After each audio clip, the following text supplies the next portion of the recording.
Saudara-saudari yang dikasihi oleh Tuhan Yesus Kristus, selamat bertemu kembali dalam program Arus Hayat Voice. Dalam kesempatan ini, saya akan menyampaikan firman Tuhan dengan judul Pencobaan Ketiga, Menyembah Iblis Demi Kemuliaan Dunia. Pembacaan Alkitab kali ini diambil dari Matius 4 ayat 10. Maka berkatalah Yesus kepadanya, "Enyahlah iblis, sebab ada tertulis, engkau harus menyembah Tuhan Allahmu, dan hanya kepada Dia sajalah engkau berbakti." Matius pasal 4 mencatat 3 pencobaan Tuhan Yesus oleh iblis sebelum ia melayani Allah. Pencobaan pertama berhubungan dengan kehidupan manusia, yaitu perihal makan. Pencobaan kedua berkaitan dengan agama. Pencobaan ketiga adalah masalah menyembah iblis demi mendapatkan kemegahan dunia.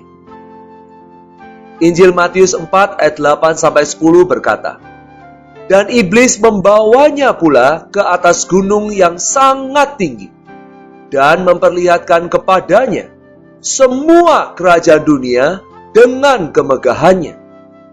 Dan berkata kepadanya, semua itu akan kuberikan kepadamu, jika engkau sujud menyembah aku." Maka berkatalah Yesus kepadanya, "Enyahlah iblis, sebab ada tertulis, engkau harus menyembah Tuhan Allahmu, dan hanya kepada Dia sajalah engkau berbakti." Mari kita perhatikan beberapa butir penting dari pencobaan ini. Pertama, Injil Lukas pasal 4 ayat 6 mengatakan bahwa kerajaan dunia beserta kemegahannya telah diserahkan kepada iblis. Karena itu, iblis dapat memberikannya kepada siapa saja yang dikehendakinya.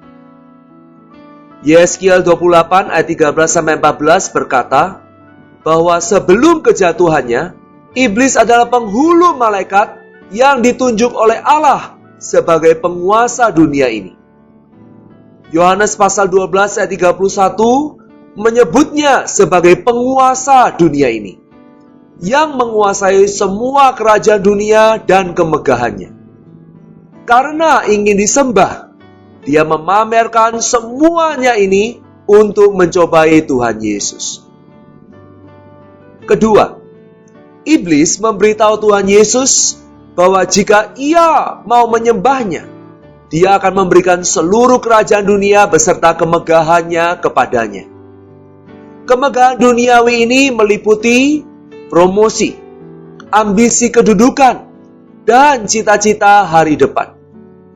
Dewasa ini di dalam dunia, di tengah-tengah orang Kristen, bahkan di dalam pelayanan Kristiani, ada keinginan yang kuat untuk mendapatkan kedudukan tertentu, untuk memperoleh posisi yang penting.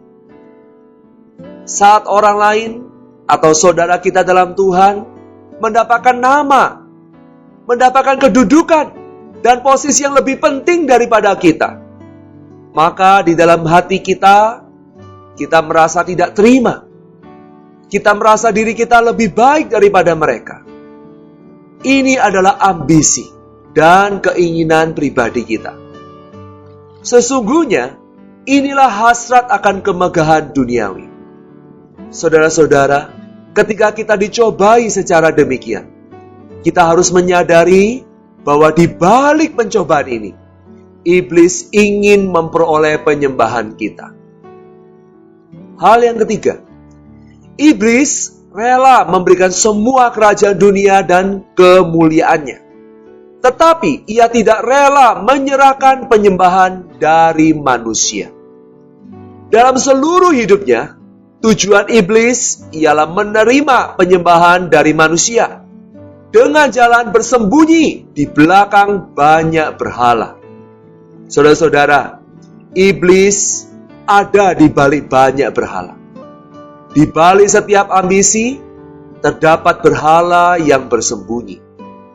Jika kita berambisi untuk memiliki posisi, promosi, atau nama yang terkenal. Ada berhala di balik ambisi-ambisi itu. Untuk berbahagia dalam kemegahan dunia, kita harus menyembah berhala.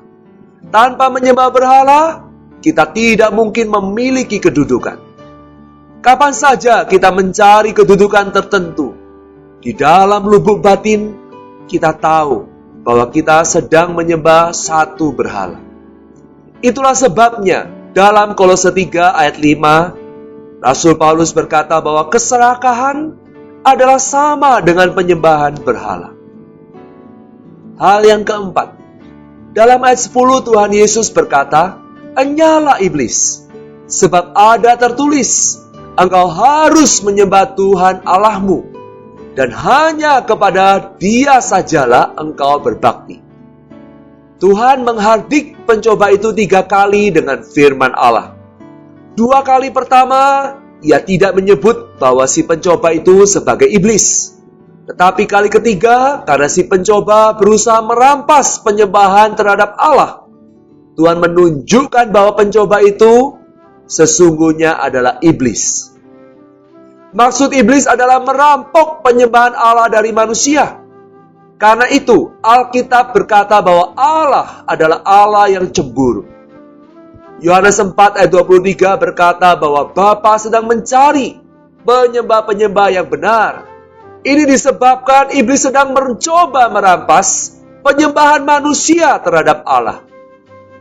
Menyembah atau melayani apapun selain Allah untuk mendapatkan keuntungan dan kemegahan dunia merupakan pencobaan dari iblis agar dia bisa mendapatkan penyembahan manusia. Saudara-saudara yang terkasih, kita seharusnya menolak segala usaha pencobaan untuk merebut dan merampas penyembahan kita terhadap Allah.